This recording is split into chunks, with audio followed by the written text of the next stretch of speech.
Muito boa noite, está começando agora o nosso Fecha Conta. Fecha Conta nada, garçom. Vamos abrir uma conta hoje fantástica, estreando aqui no nosso Fecha Conta, na TV Granja Viana, o nosso grande evento, que é a entrevista com as mulheres. Chegou, demorou, mas chegou. Nós temos aí, como nós estamos num Estado democrático de direito, nada mais, nada menos, hoje, apresentando o mandato coletivo com as pré-candidatas Cida Aires e Carla Santos. Tenho a honra de convidá-las para entrar e compor a nossa mesa aqui. Por gentileza, por favor.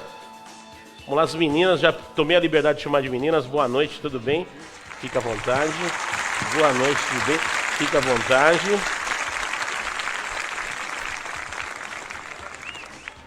Aproveitando o ensejo, querendo agradecer todo mundo que está entrando na nossa live agora. Galera, bora compartilhar essa live, que hoje nós temos a história. Vamos saber tudo sobre saúde, educação, trabalho, o que é uma eleição feita por mulheres. Eu sou muito a favor de ter muitas mulheres na política, sou adepto disso. Tanto é que eu adoro entrevistar mulheres, porque as mulheres têm a sutileza, a inteligência. O Brasil merece mulheres na política. Nós temos o dever de colocar, porque a sutileza e a qualidade de gestão e administração pública parte principalmente das mulheres. Uma boa noite para vocês. Hoje nós temos aqui uma enfermeira e uma educadora, então não posso errar nem na fala, né? Muito boa noite. Boa noite a todos. Ó, a sua câmera, como é que ficou aquela ali do iPhone, né? Você olha pro iPhone ali que vai estar direto na live com as meninas. Ótimo. Muito boa noite. Olha que boa sorriso noite, bonito. As mulheres. Boa noite a todos. Muito boa noite, meu amor. Tudo bem? Você tá limpando o óculos. Ó, quem não sabe, vou pedir para se apresentar. Vamos falar o nominho, porque o pessoal, muita gente não conhece. Aí daqui a pouco nós vamos entrar naquele ensejo de mulheres na política, né? Colocar aqui, nós estamos aqui com a nossa enfermeira. Ela já foi funcionária pública da cidade de Cotia, hoje ela faz gestão lá na cidade de Carapicuíba. Daqui a pouco nós vamos fazer um parâmetro de comparação da saúde lá de Carapicuíba com a saúde aqui de Cotia. Vamos lá, boa noite. Agora vamos começar, né, falando os nomes. Boa noite, eu sou a Cida Aires, sou enfermeira, sou docente em saúde, sou funcionária pública, já trabalhei na Prefeitura de Cotia. Hoje eu atuo como gestora em saúde na Prefeitura de Carapicuíba. Sou co-candidata pelo mandato coletivo pelo PSOL. E a gente está aqui hoje para conversar, né? Sobre saúde, sobre educação, sobre todos os problemas, né, que a nossa cidade vem enfrentando aí e que a gente precisa se nós conseguirmos ocupar uma cadeira na Câmara, que vamos conseguir, Deus acredito que sim, né? A gente consiga ir junto com a participação popular resolver os problemas da cidade de Cotia. Exatamente. Muito boa noite. Vou chamar de meninas, né? Porque são jovens promissoras aí na carreira política. Eu vou fazer o questionamento: como é que uma mulher, né, professora ou uma enfermeira, entra lá e resolve simplesmente, vamos ver o que os meninos estão fazendo na política. Eu acho fantástico, as mulheres têm que estar em todos os setores e principalmente coordenando tudo. Eu acho que as mulheres têm essa sutileza e essa administração. Muito boa noite. Olha, lá naquela câmera lá. Ok, boa noite a todos. Então, eu sou a Carla Santos, sou professora da rede estadual pública, né, de ensino. Eu faço parte do diretório do PSOL e estou como pré-candidata, né? Pré-co-candidata no coletivo ativista do PSOL. Eu fui funcionária municipal, fui secretária por 2 anos e agora estou há uns 7 anos no Estado. E estou nessa empreitada aí por conta de ser um coletivo, né, de tentarmos aí juntos conseguir algo melhor ou pelo menos fiscalizar para que melhore. Exatamente. Vamos entrar aqui, vamos começar aquelas pinceladas do nosso fecha-conta. Vamos começar aqui com a nossa enfermeira profissional, né? Vamos falar sobre saúde, daqui a pouco eu vou te pegar para falar de educação.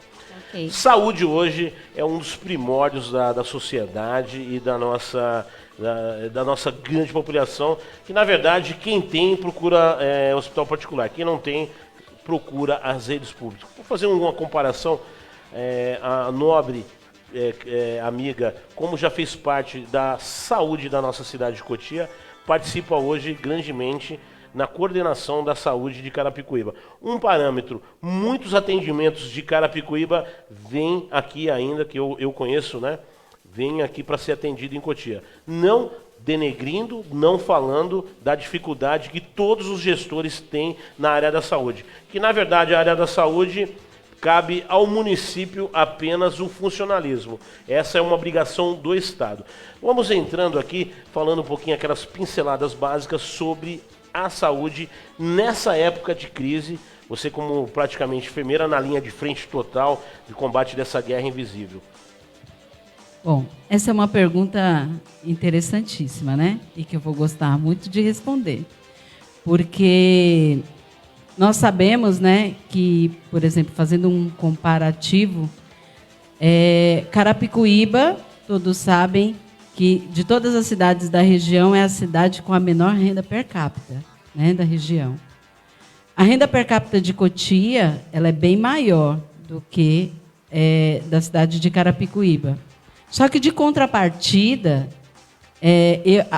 trabalhando em Carapicuíba, né, e morando em Cotia, porque eu moro em Cotia e uso a saúde de Cotia, mas, ao mesmo tempo, eu participo da gestão lá em Carapicuíba e conheço como funciona a saúde lá. Falando da forma como as duas cidades lidou com a pandemia, né, do lado de cá eu falo como munícipe, do lado de lá como trabalhador. Profissional. Né, como profissional. Carapicuíba, apesar de ser, como eu já disse, a menor renda per capita da região, foi uma cidade que saiu na frente aí, né, no lidar com a pandemia. Foi uma das cidades que saiu na frente. Porque Carapicuíba, por exemplo, foi uma das cidades que mais praticou o teste em massa e pratica até agora, né, faz teste em massa. Inclusive, muitas das vezes, até fazendo teste em pessoas de outras cidades, né? Carapicuíba criou bloqueio, né? Bloqueios que foram seguidos depois e usados como exemplo, até mesmo pela cidade de São Paulo, né? Carapicuíba criou centro de acolhimento para pessoas que, por exemplo, estavam doentes com Covid e não tinham como se isolar na sua casa, criou um centro de acolhimento para que essas pessoas pudessem sair de casa e se isolar. E era centro de atendimento muito bem equipado, com condições de dar toda a atenção para quem estava precisando. Aí a gente volta aqui para Cotia, né? De contrapartida, em Cotia, nós vimos o quê? Faltar testes para testar a população, né? Até a semana passada, outro dia atrás, nós não tínhamos testes na cidade, né? A população que mora na rua ficou totalmente desassistida. Aproveitando o ensejo que você entrou nesse questionamento, você como profissional na área, comparando o lado profissional com o lado de moradia, o que se poderia o gestor fazer esse diferencial para solucionar essa dificuldade na cidade? Bom, eu acredito que empregar melhor, né? Empregar melhor o dinheiro público direcionado a isso, né? Nós sabemos que todas as cidades receberam recurso do governo federal para lidar com a pandemia, né? E foi criado aqui, por exemplo, um hospital de campanha que não funciona, né? Profissionais que já eram funcionários do município, direcionados para fazer esse trabalho, porque eles fizeram uma contratação e não tiveram nem condições de dar seguimento a isso. Aproveitando para cortar, valendo frisar que a senhora também já foi profissional da saúde na cidade de Cotia. Sim. Conhece bem as dificuldades. Sim, já fui profissional da saúde na cidade de Cotia e o que eu vejo hoje, tenho bastante contato com bastante profissionais que ainda trabalham no serviço público aqui em Cotia, né, funcionários concursados, a gente vê que ao longo dos anos nada muda, né? As coisas só pioram. Nós tivemos agora, né, o governo que está hoje aí, por exemplo, foi um dos governos que mais retirou direito do funcionalismo público. E nessa empreitada aí está incluído também os profissionais da saúde.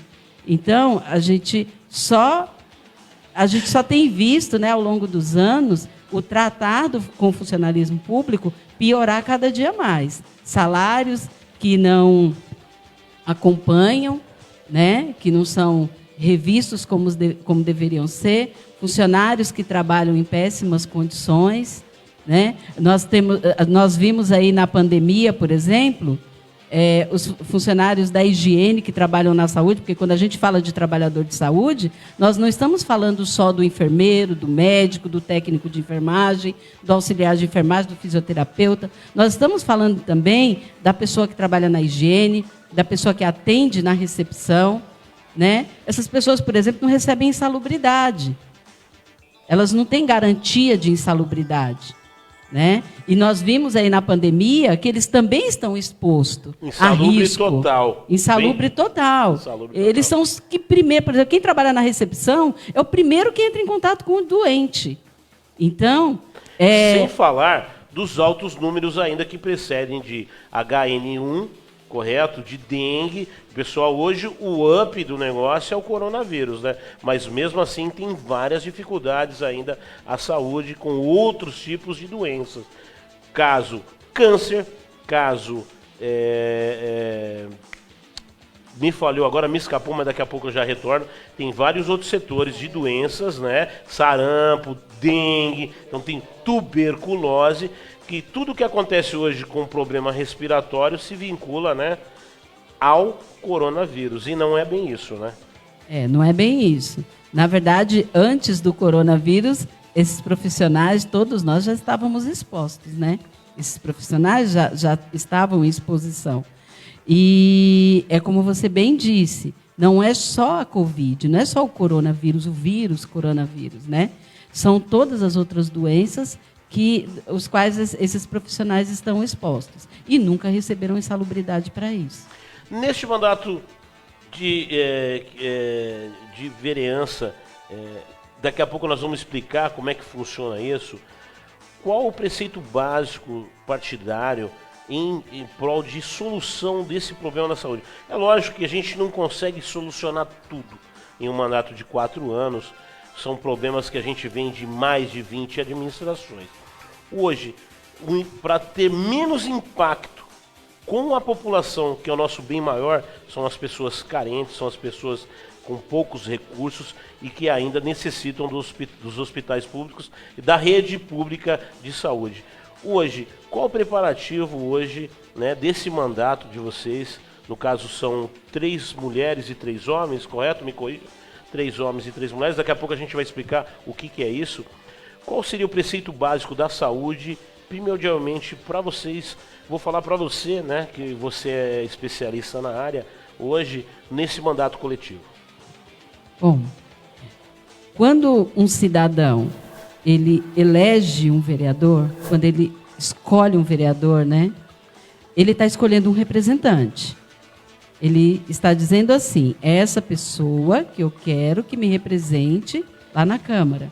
É essa pessoa que eu quero que seja os meus olhos, a minha boca e os meus ouvidos lá dentro. É essa pessoa que vai estar fiscalizando, é essa pessoa que vai estar cuidando dos meus interesses. Então, uma vez que o cidadão elege um vereador com esse intuito, eu acho que o vereador ele tem como obrigação fazer o mandato dele com a participação do povo. Então, principal intuito do mandato coletivo é fazer um trabalho com a participação popular. Né? Fazer um trabalho onde a população participe diretamente desse mandato, tragam para nós, e nós vamos, né,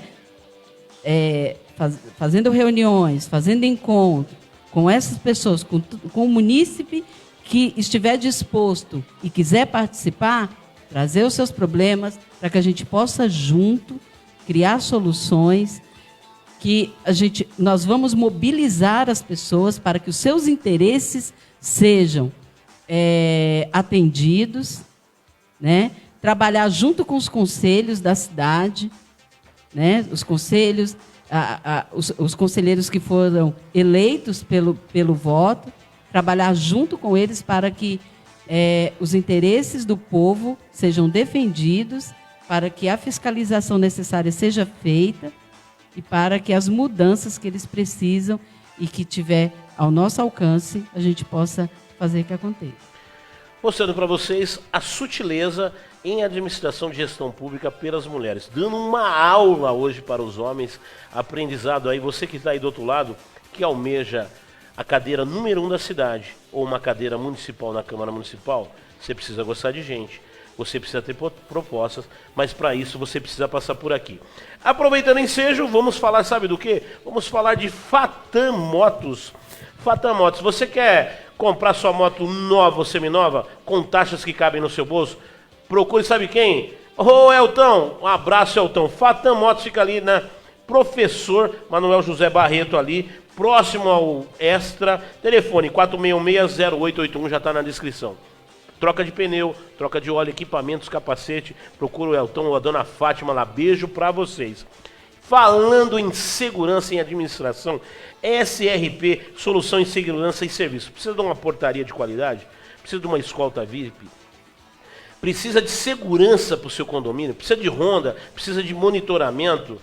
SRP, grande Sidney Freitas, nada melhor de cuidar da segurança pública do que um policial mais de 30 anos no mercado, sabendo da sua segurança e cuidando do seu patrimônio. Falando também em administração empresarial, solução empresarial, nós temos aí a Celu ILC, contabilidade e administração de condomínios e associações. Montou seu condomínio? Precisa fazer todo aquele aparato de cuidar dos funcionários lá, o pessoal da portaria e tudo mais. Celu ILC, solução empresarial, contabilidade, administração de condomínios e associações. 99998 6257. Pedir a gentileza, minha amiga, se quiser tomar uma água, fica à vontade, tá bom? Agora nós vamos entrar, agora dar umas pinceladas agora. Estamos com essa fera aqui, professora de língua portuguesa, a que mais puxava minha orelha na época de escola. Professora Carla Santos, professora de língua portuguesa na escola Pedro Casimiro Leite. Quem de Cotia não estudou nessa escola? Muito boa noite. Como está a senhorita? Vou chamar de senhorita, não é? Senhora é o respeito, a senhorita é aquela intimidade que quando a gente gosta da pessoa. Então, vamos falar aqui com Carla dos Santos, vamos falar sobre educação. Daqui a pouquinho, quando a gente terminar de falar sobre educação, nós vamos entrar aí no mandato, né? Esse mandato coletivo para explicar. 6 pessoas, 6 cabeças, pensamentos diferentes com apenas um objetivo. Ó, e durante anos trabalhou na escola República do Peru, né? Onde estudou antes de ser professora. Que legal. Sim. Crescida, formada aqui na cidade. Há quantos anos já na cidade, professora? Pode chamar de professora? Pode. Ou quer que eu chame de cara? Pode chamar de professora. Professora. Tia não gosto de tia. Não, né? É a mania das crianças chamar de tia, né? Eu estou há 33 anos aqui na cidade de Cotia, moradora no mesmo bairro, Estela Mares, próximo ao Morro do Macaco. Eu estudei nesta escola e hoje, assim, eu tenho professores no República do Peru que são meus amigos de profissão. Este ano eu ingressei no Pedro Casimiro Leite com um ensino integral. Neste momento eu estou de licença porque eu sou a representante legal do coletivo ativista do PSOL. Então eu estou de licença agora, né? Agora é a época das licenças e a gente, né, tomar rumo na vida. Hoje, né, falando para vocês, aproveitando o ensejo da nossa excelentíssima convidada, ilustre convidada, né, que a palavra voto hoje é proibida aqui no nosso programa. O que caracteriza o crime eleitoral é você pedir voto, você institucionalizar, ou seja, fazer lives com cantores, falar de pré-candidaturas. Hoje nós estamos falando sobre solução de problemas. Nós trazemos aí o nosso programa Fecha Conta, fazer a união da população com a administração, os gestores. Certo.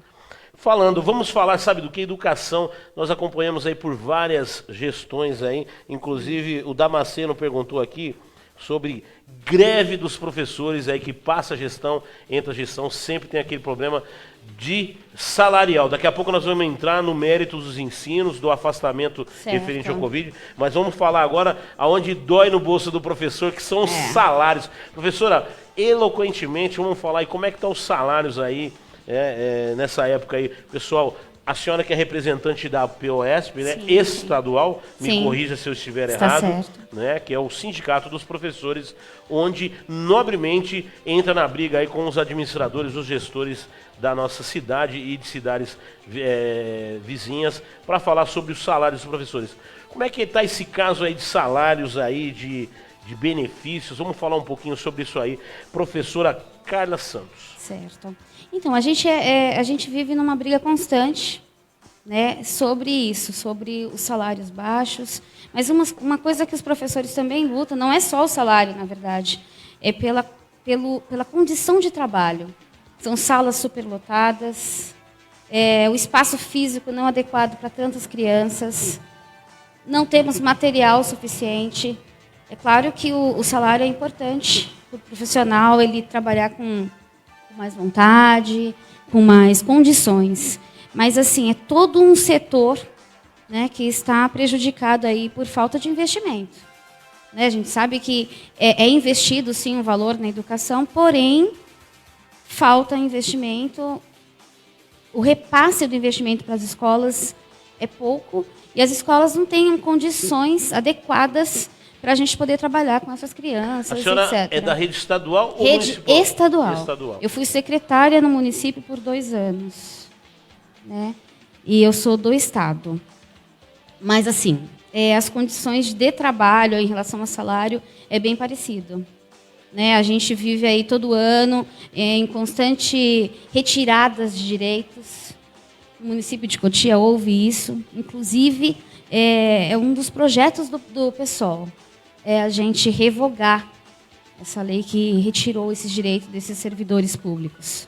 Muito bom a explanação da professora Carla, detectando, mostrando a dificuldade, mas trazendo a solução para isso. Certo. E essa revogação, revogando esses direitos que foram retirados, né? O que de apresentação, né, como professora, como a senhora pode falar com muita propriedade sobre isso, como professora, como mãe e como munícipe, hoje, o que se pode amenizar? Não vai melhorar 100%, que isso é impossível, mas hoje, né, qual seria o grande fato para a gente amenizar esse problema da educação, que a educação é o futuro do país, a educação dos nossos filhos, a educação e saúde em primeiro lugar? Então, é assim, oferecer condições de trabalho adequado para os profissionais, né? Recursos também para a gente poder trabalhar com eficiência com esses educandos e também apoio para a gente trabalhar formando pesquisadores, formando educandos em busca de uma educação melhor e não só voltado para o mercado de trabalho. Porque com o atual programa de ensino que a gente tem, a gente está formando alunos para o mercado de trabalho. Uma coisa que eu achei muito interessante no pessoal, na entrevista com o nosso grande doutor Silvio Cabral, uma questão dos profissionais da secretaria, eles serem atualizados para serem professores, né? Você dá aquele incentivo. Se não me falha a memória, você até me corrija se eu estiver errado. Tem alguma coisa nesse contexto aí do... Então, na verdade, são os auxiliares de classe. Auxiliares de classe. Isso. Né? Porque os auxiliares de classe, eles às vezes, assumem um papel tão quão importante que os professores. Alguns são formados, porém eles recebem, conforme, vamos supor, um salário muito menor por conta de ser um auxiliar de classe. Então, um dos projetos é equiparar isso, porque ele acaba tendo uma função muito parecida ou até igual à do professor. Às vezes até dando aula melhor que um professor. Melhor. Olha, tem mamãe na live, Anita Maria de Jesus. Sua mamãe? Minha mãezinha. Mamãe tá aqui, ó. Muito orgulho de você, filha. Parabéns, Anita, pela filha educadora. Eu falo para vocês, eu sou suspeito de falar aqui na live, porque eu adoro mulheres no poder. Amo demais. Olha, então um beijão à mamãe da nossa professora Carla Santos, aqui, Anitta Maria de Jesus, um grande beijo para a senhora e obrigado de estar na live. Quero já mandar um beijo para todo mundo que está na live aí, acompanhando uma aula de mulheres. Eu vou falar para você, e as mulheres puxam a orelha. Fantasticamente falando, estivemos aqui falando agora, né, sobre saúde, nós vamos voltar nela, estamos falando aí sobre a educação. Hoje, na rede municipal, não sei se a senhora tem grande participação das salas de aula, nessa época de Covid, né, já juntando a saúde com a educação, lógico que preservando a saúde das nossas crianças, né, hoje, esse ano, o ensino foi muito prejudicado. Qual seria uma solução para o ano de 2021 para sanar esse espaço vago que ficou em 2020, principalmente, né, vamos falar aí de cursos universitários, pessoal que está pré-vestibular, que são os mais afetados nessa época de pandemia. Todos são, mas eu falo quem vai prestar vestibular ficou totalmente, né, afetado com esse problema. Hoje, né, o que nós poderíamos estar fazendo para sanar e resolver essa brecha que ficou em 2020? Certo. Assim, em primeiro lugar, a maioria dos educadores, que a gente luta para quê? Pela vida. Não a maioria dos educadores, mas vamos colocar aí os professores, o partido, enfim. Então, a vida para a gente importa mais. É claro que a educação é muito importante. Então, vou só mudar um pouquinho a ordem aí das respostas, mas assim, a gente bate o pé e luta para que não volte este ano. Porque a gente acredita firmemente que as escolas não têm condições para receber esses alunos novamente. Não tem funcionários o suficiente para fazer a limpeza. Enfim, tem um número enorme de alunos na escola, então é impossível voltar, ao nosso ver, às aulas antes que tenha uma vacina, né? Porque para a gente a vida importa mais. É claro que este ano foi mesmo prejudicado. Um ano todo de prejuízos aí. Por exemplo, o Enem não suspenderam, mas aí algo que prejudica quem? A classe. O Enem, se não me engano, eu estou por fora disso, mas o Enem ficou para o ano que vem, né? Ficou para fevereiro, não é? Então, mas assim, Isso, deveria não ter, eu acredito, este ano, colocar para o final do ano que vem. Por quê? Porque assim, a gente percebe uma diferença muito grande, as escolas particulares teve um trabalho diferenciado, os alunos que têm uma condição de vida melhor, eles estão se preparando melhor, sendo que os alunos de escola pública não estão conseguindo se preparar, mas esse teste vai ser aplicado da mesma maneira. Então, assim, acho que antes até da gente formular um plano para este retorno, é mais importante até a gente pensar em algo para não voltar às aulas este ano. Porque ainda é uma briga muito, muito forte.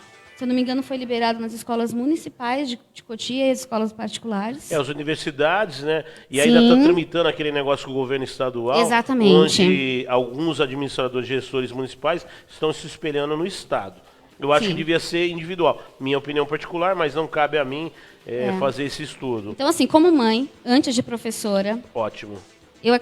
Eu não vou mandar minhas filhas para a escola porque eu acredito que as escolas não têm a estrutura para trabalhar com esse tipo de momento que a gente está vivendo. Com essa doença, aglomeração, a gente não consegue lidar com isso. Então, antes até de pensar numa estratégia para o próximo ano, a gente tem que combater esse vírus e combater essas políticas públicas que querem que volte às aulas por conta do dinheiro e etc., e não está pensando na vida do cidadão, porque os números só crescem, de mortes e de casos. Então, a gente bate o pé mesmo nesse critério. Aí eu acredito assim, o ano que vem, uma das propostas, mas que a gente ainda não formulou exatamente porque a briga nossa é outra agora, é pensar no intensivão aí no início do ano que vem. Já foi prejudicado, não só os alunos, a sociedade num todo aí, empresas, comércios. Então não é só a escola. Então assim, foi um momento atípico, a gente tá tendo que lidar com essa situação e foi prejudicado mesmo. Ano que vem a gente vai ter que correr atrás, vai ficar mais puxado, fazer um intensivão no início do ano, tipo, sabe, uns meses de intensivão do ano anterior, né? Uma proposta também. Mas a nossa intenção, na verdade, é Larissa Carvalho já está mandando aqui. Parabéns ao coletivo ativista do PSOL pela representatividade feminina com professores esclarecidos nas necessidades da população. Eu acho que para você ser um pré-candidato a qualquer coisa, a um cargo, alguma coisa, você tem que no mínimo saber do que se trata. Hoje eu vou perguntar para vocês agora, eu vou te fazer uma pergunta agora, eu já vou voltar em você, minha amiga, um questionamento que é bem legal da gente falar. Você como profissional, professora, sabendo de todas essas dificuldades, sendo mãe, o que te trouxe à política? O que te levou à política de você falar assim, eu tenho condições de fazer uma diferença, de trazer, de mudar, tenho propostas legais, o que te levou? Porque a política é uma coisa gostosa de se fazer, porém, ela afasta você da família, você sacrifica a família muito, né? Então vamos falar um pouquinho da sua particularidade, né? Carla Santos e política. Certo.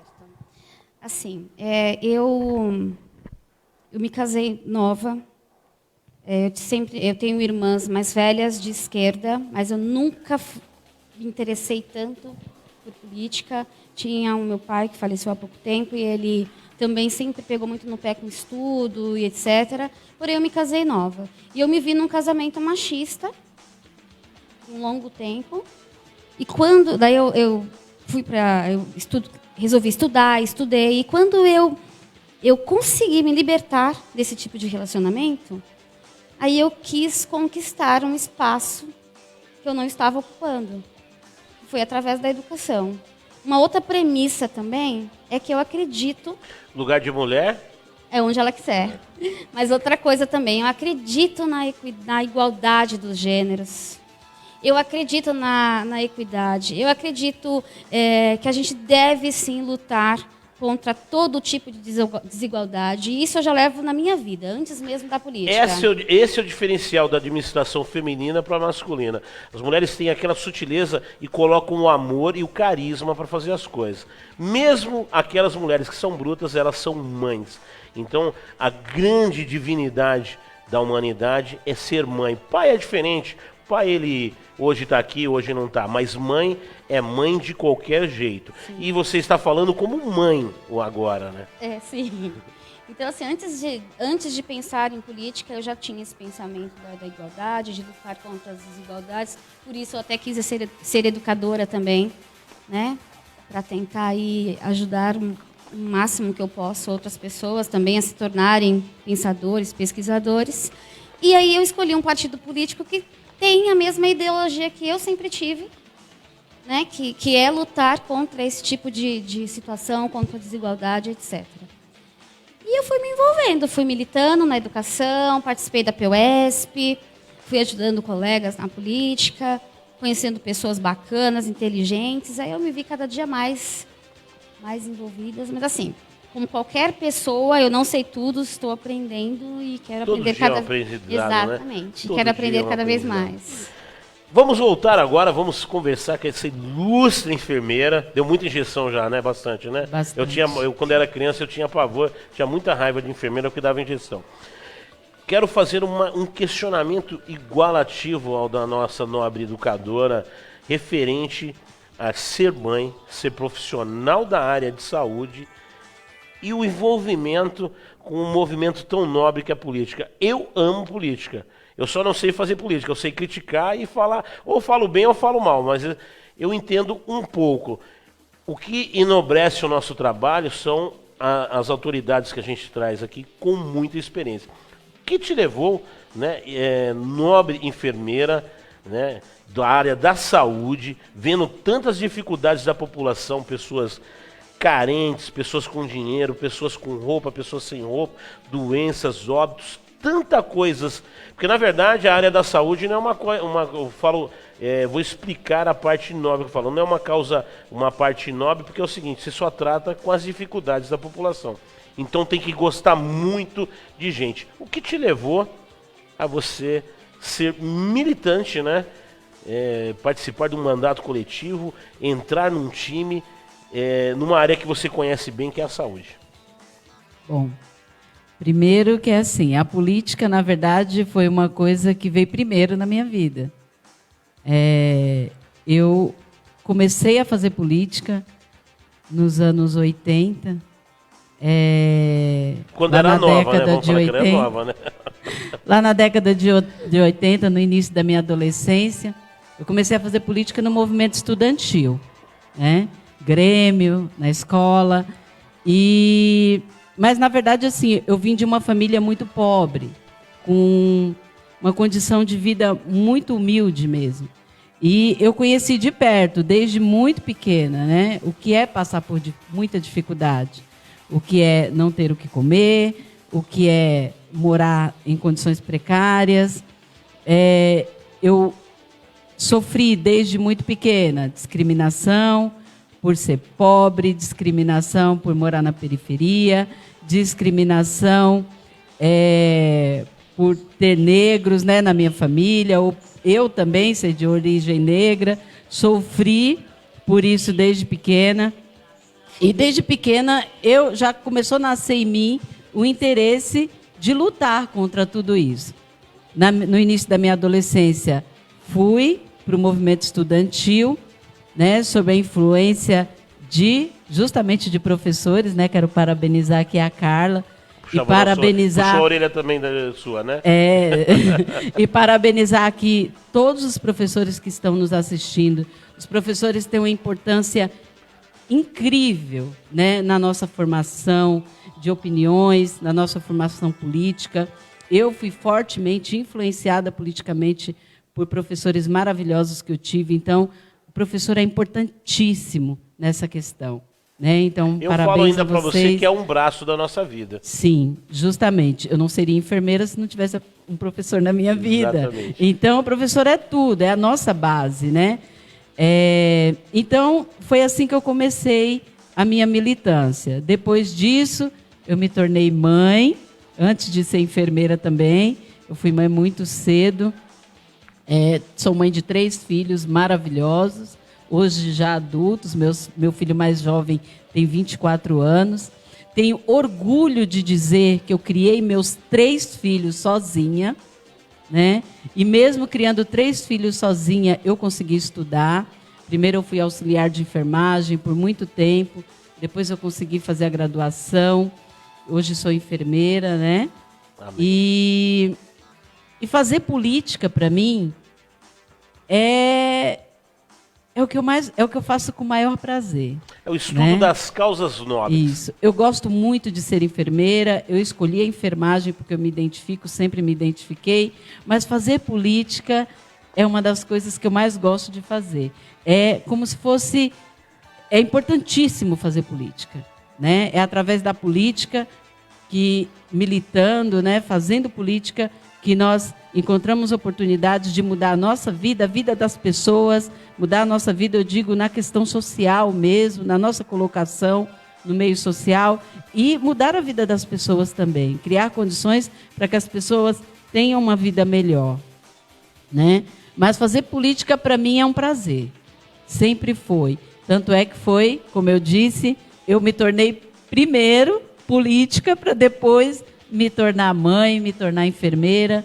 E a política é importantíssima. E eu acho que a presença da mulher na política é de uma importância enorme, né? É a consolidação da democracia na nossa vida. Espetacular, né? Exposição. É a consolidação da democracia na nossa vida, porque a mulher, por muito tempo, ela foi oprimida. Né? Ela foi oprimida, ela foi excluída da política. Nós vivemos num país machista. A nossa cidade, a cidade de Cotia, é uma cidade politicamente machista. Há mais de 30 anos que nós não temos uma mulher na Câmara Municipal. Né? E nós estamos aqui na luta, principalmente para mudar... no voto direto, né? Para mudar esse... Teve como suplente, não é verdade? Isso, para mudar esse quadro. Então, é importantíssima a presença da mulher na política, né? Para mudar todas essas questões aí que envolvem a mulher. Como você disse, né? A Carla disse aqui, o lugar de mulher é onde ela quiser, né? Eu não estou aqui desmerecendo nenhuma mulher que escolhe ser dona de casa. Acho perfeito ser dona de casa, desde que isso seja uma escolha da mulher, não seja uma imposição de ninguém. O lugar da mulher é ser dona de casa, se ela optar por ser dona de casa. é trabalhar fora, se ela optar por trabalhar fora, é ser médica, é ser enfermeira, é fazer política, é militar. Lugar de mulher é onde ela quiser mesmo. E eu mostro o poder da mulher que nós tivemos uma presidenta da República. Parabéns, coletivo ativista do PSOL, Jailson Pereira mandando. Agora nós vamos entrar no questionamento. Muitos não conhecem. Quero já mandar um abraço para todo mundo que está na nossa live, já principalmente para as mulheres. Todas as mulheres, sem exceção, mas hoje falando aí com as educadoras e com as enfermeiras aí da área da saúde. O que se é, vamos explicar aí, mandato coletivo ativista do PSOL. Fique à vontade em qual das duas quiserem expor para fazer uma exemplificação e expor para o pessoal que não conhece essa nova forma, o novo jeito de fazer política. 6 pessoas, né, no coletivo. E são 3 homens e 3 mulheres, até mesmo porque a gente acredita nessa equiparação. A gente acha que somando a gente fica mais forte. Então, mulheres e homens trabalhando juntos, com a mesma força. Temos eu como educadora, a Cida, enfermeira. Nós temos a Luciene, que é uma comerciante autônoma no centro de Cotia, negra, uma mulher. Temos o Matheus, que é professor também, educador. Temos o senhor Oliveira, que foi diretor, hoje é aposentado. E temos o Jailson, que é bancário e é Jailson Pereira, ele está na live aqui. Um abraço, Jailson. Acho que sumiu o som.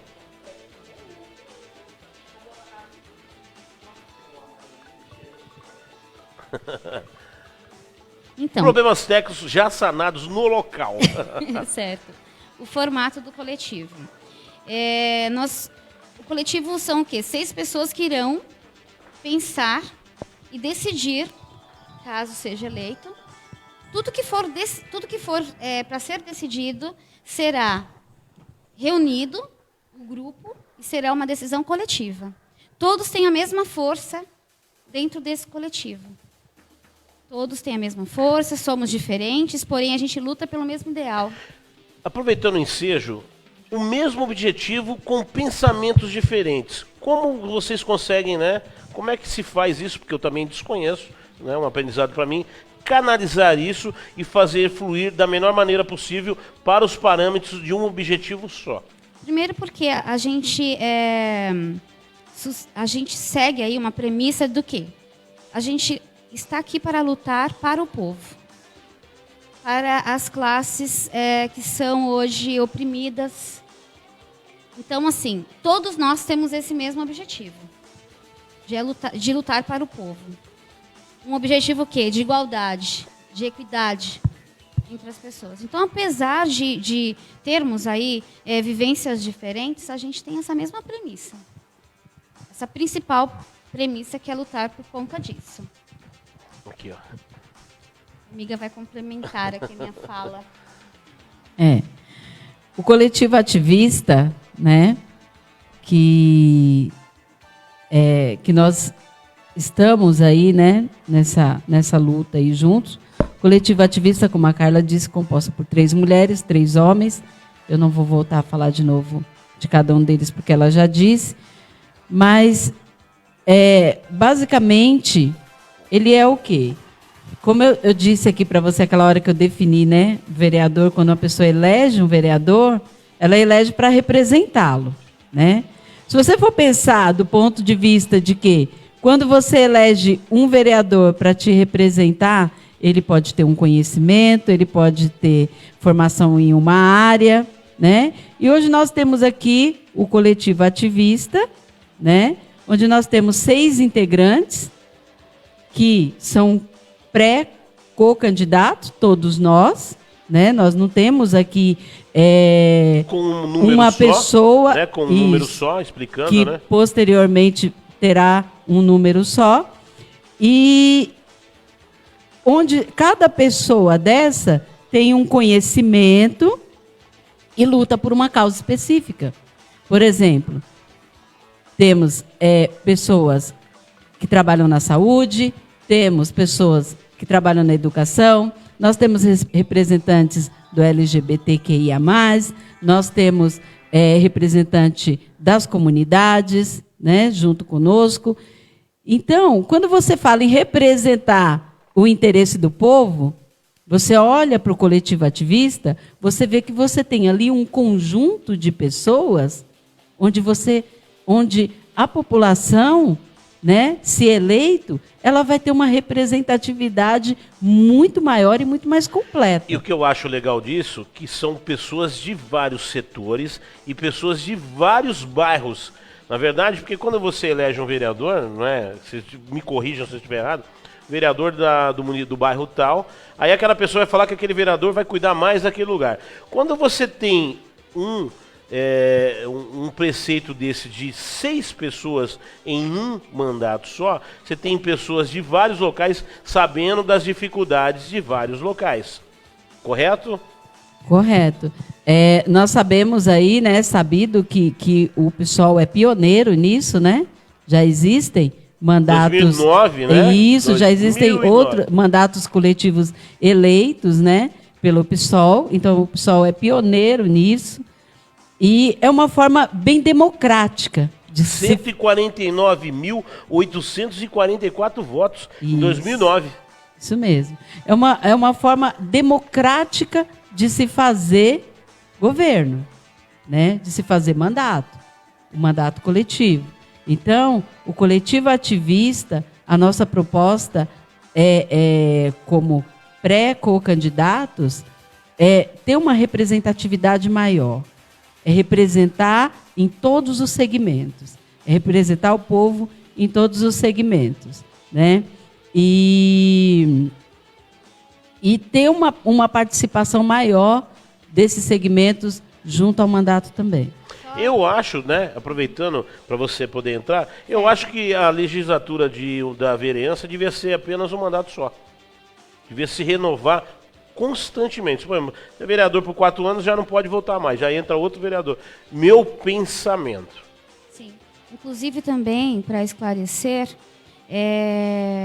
vai aparecer o nome do coletivo, né? Na hora da eleição, porém aparece a foto de uma pessoa por conta da legislação, que permite só uma pessoa, mas é o nome do coletivo.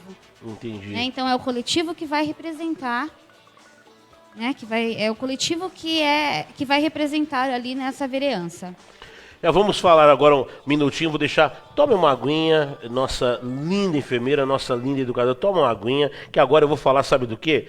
Financiamento de moto, nova ou seminova. Você já comprou sua moto? Você, motoboy, está precisando trabalhar, já comprou sua moto? Com taxas que cabem no seu bolso, financiamento, lá diretamente com a dona Fátima ou com o Elton. Fatan Motos. Pneu, troca de óleo, relação, equipamento, capacete. Hoje, a oficina mais especializada da nossa cidade de Cotia, Fatan Motos. Alô, Elton. Alô, dona Fátima. Abraço para vocês. Entre em contato. 466-0881. Já na descrição aqui do vídeo, Fatan Motos. Falando em administração de condomínios, não podemos esquecer da nossa empresa da Celu ILC Solução Empresarial. Administração de condomínios e associações. Falou em contabilidade lá, fazer folha de pagamento dos seus funcionários, o seu condomínio, que é um monte de funcionário, aquele monte de burocracia, contrate Celui LC Solução Empresarial. Falando em Celui, nós temos que fazer o quê? Garantir a segurança do seu patrimônio. O melhor patrimônio é a sua casa, é o seu comércio, é onde você ganha o seu dinheiro, é onde você leva e cuida da sua família. Cuidar do seu patrimônio, nós temos a empresa Solução em Segurança há mais de 10 anos no mercado de trabalho. SRP, nosso grande Sidney Freitas, Solução em Segurança e Serviço.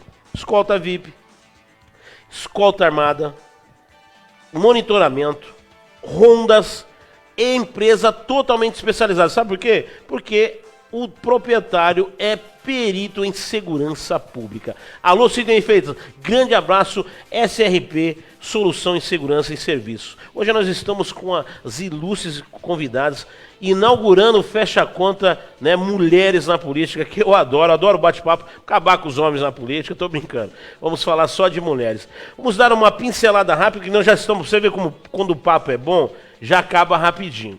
Vamos dar uma pincelada aí, que eu gostaria muito de falar com vocês. A gente teve essa crise de pandemia, saúde e educação e tudo mais. Como é que nós estamos aí, né? Nesse caso, o que a base primordial do partido, né? Desse segmento de vocês aí, pensa sobre a geração de empregos na nossa cidade, depois desse pós-vírus aí, que graças a Deus vai acabar muito em breve, Deus vai nos abençoar. Nós vamos sair, né, do vírus de uma crise e vamos entrar em outra, que é o desemprego. Qual seria a base aí? Sinta-se à vontade em quem quiser se manifestar para falar dessa parte aí de desemprego da nossa cidade. Vamos falar hoje da nossa administração Cotia. Bom, a pandemia ela trouxe prejuízos para todos os segmentos, né? É claro que quando você fala em saúde, a ideia principal é preservar justamente a saúde e a vida das pessoas. Então, esse é o foco durante a pandemia, esse é o principal foco, e ainda porque a pandemia não acabou. É lógico que os prejuízos financeiros vêm, com isso vem desemprego, né? E tudo isso precisa ser reparado, né? E depois, assim que possível, ou o mais rápido possível, essas coisas precisam ser reparadas. Eu acredito que uma das principais medidas a serem tomadas aí para que seja gerado emprego é justamente o investimento, né, em políticas públicas que abram portas de emprego, favoreça a abertura de portas de emprego para as pessoas que perderam os seus empregos e que abra-se linhas, né, abram portas para que o microempresário, para que o comércio tenha condições de se levantar e, assim, gerar mais empregos também, né? Isso é extremamente necessário, porque nós vemos aí hoje muitas pessoas que perderam seus empregos, né, e que precisam se reerguer.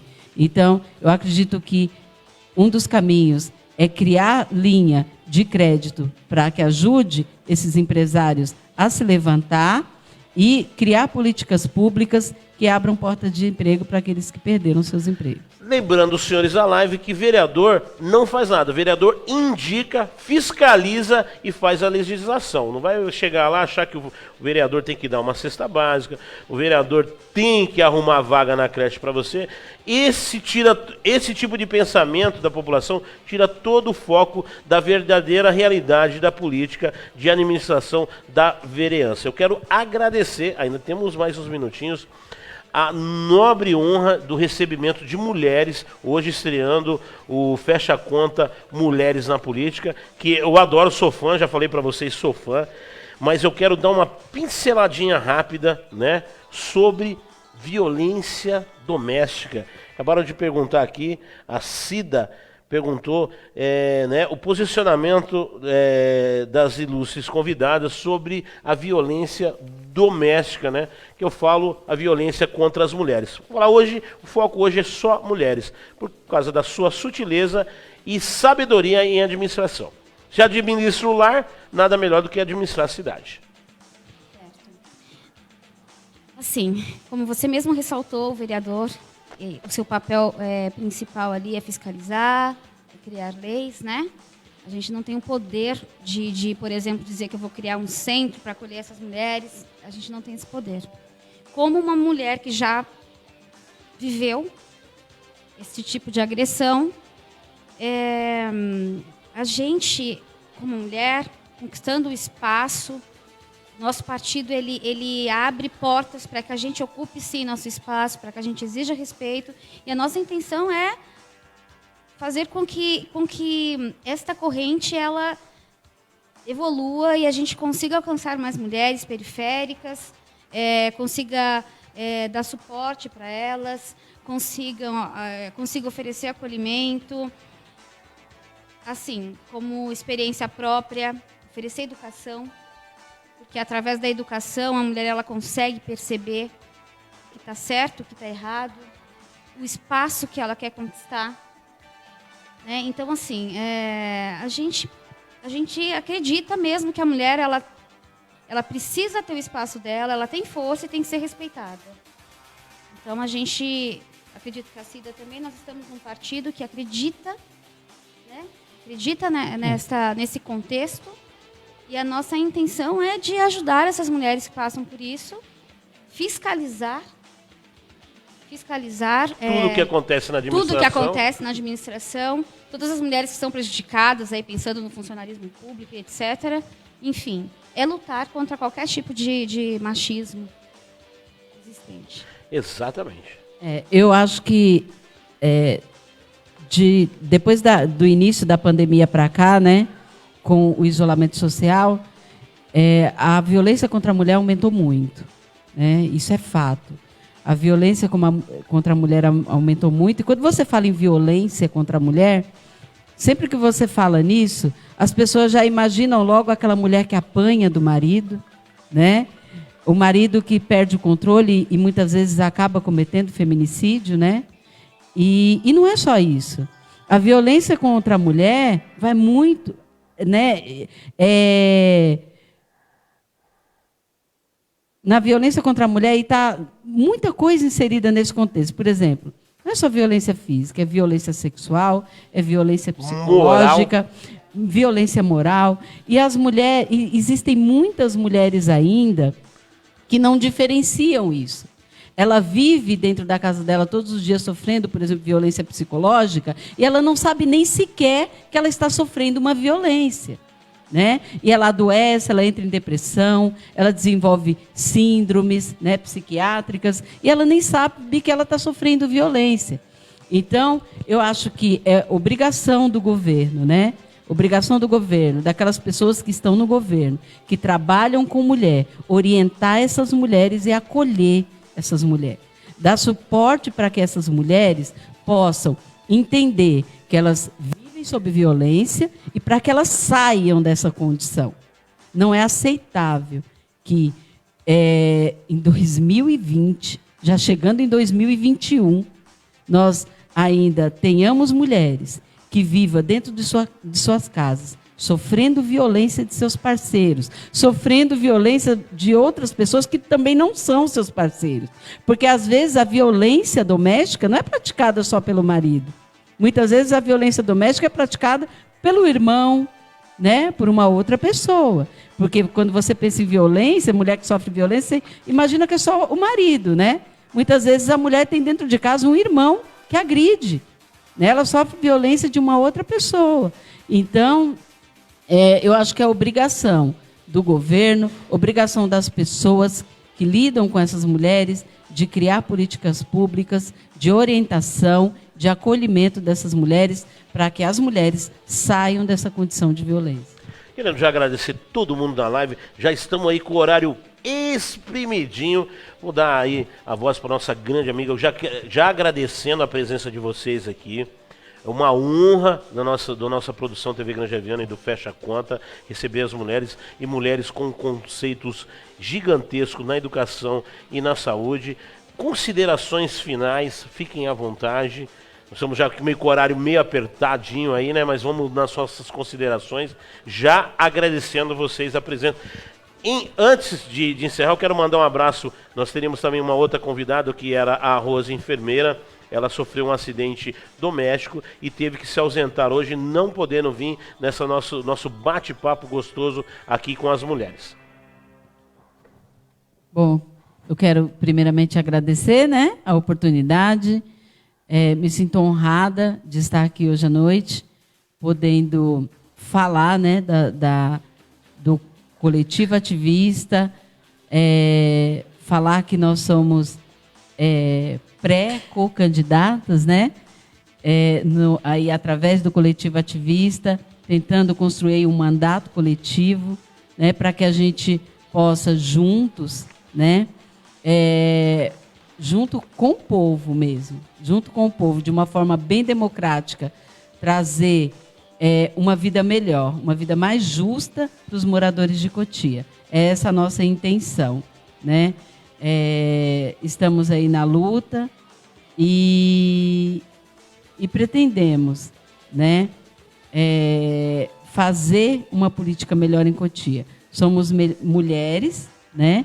3 mulheres e 3 homens, né, pré-candidatos, e estamos aí na luta e pretendemos trazer uma justiça social, fazer a revolução solidária em Cotia. Amém. Eu quero agradecer o Herdani, agradecer a TV por esse espaço, por a gente estar tendo essa oportunidade de mostrar, de ocupar nosso espaço, de mostrar nossa força.